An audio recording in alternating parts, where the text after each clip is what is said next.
नमस्कार विद्यार्थी मित्रों, सारथी सपोर्ट यूट्यूब चैनल में आप तमाम मित्रों हार्दिक स्वागत है। तो विद्यार्थी मित्रों, आजना वीडियोनी अंदर आपणे धोरण 12 समाजशास्त्र विषयનું જે સારસ્વત પરીક્ષા સમિતિની અંદર પેપર લેવાઈ ગયું છે એનું સંપૂર્ણ સોલ્યુશન કરવાના છીએ। તો વિડીયોને તમે સ્કીપ કર્યા વગર અંત સુધી જોતા રહેજો અને ચેનલ ઉપર ક્યાંકથી હરતા ફરતા આવી ગયા હોય તો ચેનલને સબસ્ક્રાઇબ કરવાનું ભૂલતા નહીં। ओके, વધારે સમય ના લેતા વિડીયોની શરૂઆત કરીએ તો સમય તમે જોઈ શકો છો 3 કલાક અને ગુણ પણ 100 છે। જેની અંદર સૌથી પહેલા વિભાગ એ છે જેની અંદર 20 જેટલા એમસીક્યુ તમને આપવામાં આવેલા હતા। જેની અંદર સૌથી પહેલો વિકલ્પ છે કે ભારતની અંદર સૌથી વધારે કયા ધર્મના લોકો છે વસવાટ કરે છે, તો ઓબ્જેક્ટલી શું આવે તો કે હિન્દુ આવે। વસ્તીના બંધારણને શું કહેવાય તો ડી આવશે જવાબ, વસ્તીનું માળખું।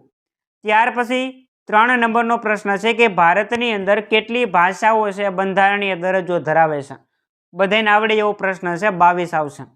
ત્યાર પછી 4 નંબરનો પ્રશ્ન છે ભારતનો સર્વોચ્ચ નાગરિક એવોર્ડ કયો છે તો ભારત રત્ન। એના પછી પારસીઓનું ધાર્મિક પુસ્તક કયું છે તો કે અવેસ્તા આવશે। ત્યાર પછી આદિવાસી સંસ્કૃતિમાં શાના દર્શન થાય છે તો જીવન રીતિના, માન્યતાના અને રિવાજોના, એટલે જવાબમાં આવશે આપેલ તમામ।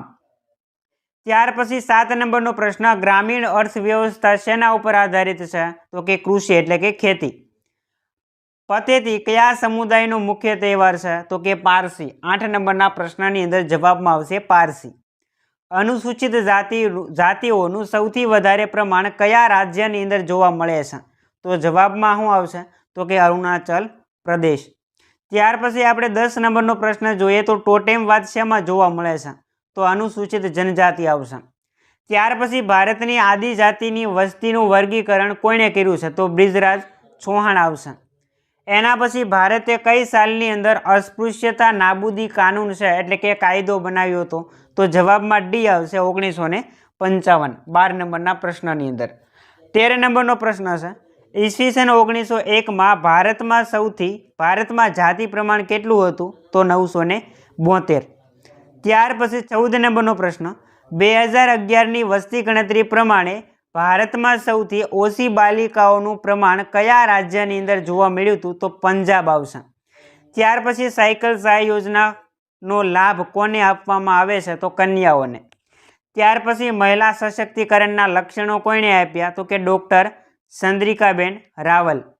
17 નંબરનો પ્રશ્ન, સંસ્કૃતિકરણ માટે શ્રીનિવાસે સૌપ્રથમ કયો શબ્દ છે એ પ્રયોજ્યો હતો તો એની અંદર આવશે પશ્ચિમીકરણ। શું આવશે પશ્ચિમીકરણ, સોરી એની અંદર આવશે બ્રાહ્મણીકરણ, એ નહીં આવે, બ્રાહ્મણીકરણ આવશે। ત્યાર પછી 18 નંબરનો પ્રશ્ન, સંસ્કૃતિનું સમન્વયકરણ કઈ પ્રક્રિયાથી થાય છે તો વૈશ્વિકીકરણ આવશે। એના પછી સંસ્કૃતિના મુખ્ય પાસા કેટલા છે તો 2, અને છેલ્લો એમસીક્યુ, સંસ્કૃતિના તત્વોમાં આવેલું પરિવર્તન એટલે કેવું પરિવર્તન તો કે સાંસ્કૃતિક પરિવર્તન। તો આ હતો વિદ્યાર્થી મિત્રો વિભાગ એ। હવે આપણે વિભાગ બીના જે પ્રશ્ન છે ખાલી પ્રશ્ન જોઈશું, જવાબ નહીં જોઈએ। તો તમારી સ્કૂલની અંદર પેપર બાકી હશે તો તમને આ વિડીયો ખૂબ જ હેલ્પફુલ સાબિત થવાનો છે। 21 નંબરનો પ્રશ્ન છે કે ભારતની અંદર કેવા પ્રકારનું સાંસ્કૃતિક વૈવિધ્ય જોવા મળે છે। એના પછી કયા સાધનોનો સમૂહ સંચાર માધ્યમોમાં સમાવેશ થાય છે।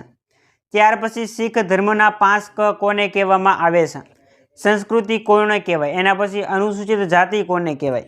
ત્યાર પછી ભારત સરકારે મંડળ પંચની ભલામણોનો અમલ ક્યારથી શરૂ કર્યો, એના પછી સેવાનું પૂરું નામ, સશક્તિકરણ શબ્દનો ઉદ્ભવ ક્યારે થાય છે, એના પછી સંસ્કૃતિકરણનો ખ્યાલ કોણે આપ્યો અને ભૌતિક સંસ્કૃતિ કોને કહેવાય। તો આ હતા વિભાગ બીના પ્રશ્ન। હવે વિભાગ સીના જે પ્રશ્ન છે તમે અહીંયા જોઈ શકો છો, બધા પ્રશ્ન આપણે વાંચવા જશું તો વિડીયો ઘણો બધો લાંબો થઈ જશે, એટલા માટે તમે સ્ક્રીનશોટ લઈ શકો અથવા તો ટેલિગ્રામ ચેનલની અંદર જોઈન થઈ જજો, ત્યાં પણ તમને પીડીએફ ફાઇલ ઘણી બધી મળતી હોય છે। તો આ છે વિભાગ સી।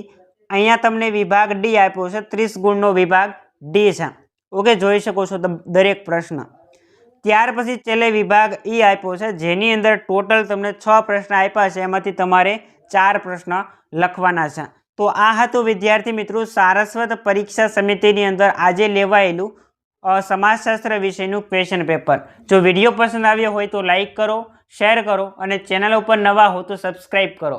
મળીએ આવા જ નવા વિડીયો સાથે। જય હિન્દ, જય ભારત।